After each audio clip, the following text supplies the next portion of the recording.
Hello friends, তো কাল বৃহস্পতিবার ছিল, চাদর চেঞ্জ করে ফেললাম। প্রতি বৃহস্পতিবারই করি।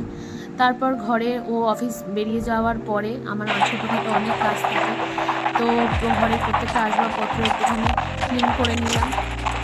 দৈনন্দিন যা কাজ থাকে আর কি, এই আর কি। তো আমি খুব নিট অ্যান্ড ক্লিন থাকতে ভালোবাসি, তাই সমস্ত কিছু দেখতে পাচ্ছ। খাটও মুছছি, এটা আমাদের বিয়ের খাট। তো যাই হোক, এই যে ফটোগুলো তোমরা দেখতে পাচ্ছ, এটা প্রি ওয়েডিংয়ের ফটো প্লাস বিয়ে প্লাস রিসেপশনের সবটাই, যেহেতু প্রিসিয়াস প্রত্যেকটা মানুষের জীবনে। তো এগুলো একটু মোছামুছি করে তারপর বাসি ঘরটা ঝাড় দেওয়া হলো। এমনিও কাজে মাসে এসে করে যায়, তাও তারপর যে দেখতে পাচ্ছ একটা মেমেন্টো তোমরা দেখতে পাচ্ছ, তো এটা আমার একটা কম্পিটিশনে, গানের কম্পিটিশনে পাওয়া, সেকেন্ড হয়েছিলাম। তো যাই হোক, আরও আছে, পরে শেয়ার করব তোমাদের সাথে। তো যাই হোক, তো এরপরে নিট অ্যান্ড ক্লিন করে তারপর চলে গেলাম একটু জামা কাপড় ধুতে। এর মাঝে আবার মুখো প্যাকও মিলে গিয়েছি।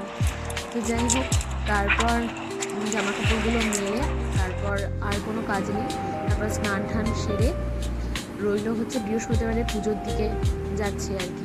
এর মাঝে বাসন মাজাও কমপ্লিট হয়ে গেছিলো, সব তো ক্লিপ নেওয়া যায় না।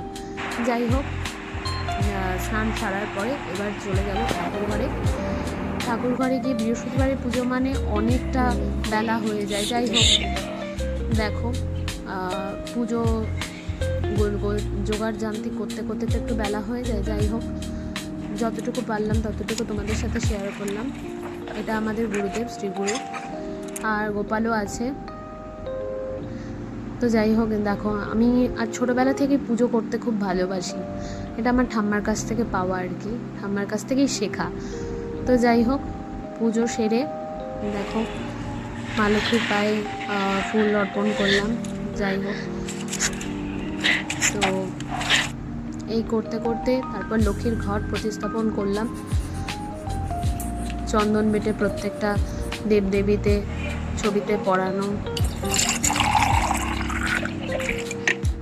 গঙ্গার জল ঢালা থেকে শুরু করে সমস্ত কিছু তোমাদের সাথে শেয়ার করলাম যতটুকু পারলাম।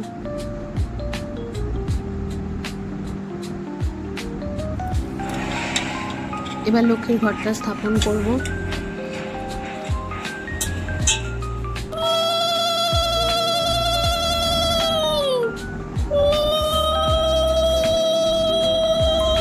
ফুলও অর্পণ করব।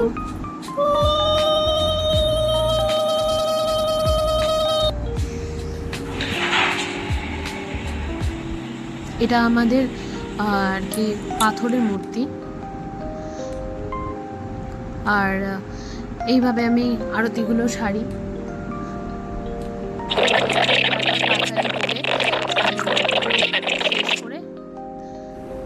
তারপর নিচে এসে, যা গরম পড়েছিল, নিচে এসে তারপর এসিটা চালালাম। তার মাঝপথে আবার সন্ধেবেলায় ও কিছু খেতে ভালোবাসে, তাই জন্য তার আগে একটু চাউমিন সিদ্ধ করে রেখেছিলাম।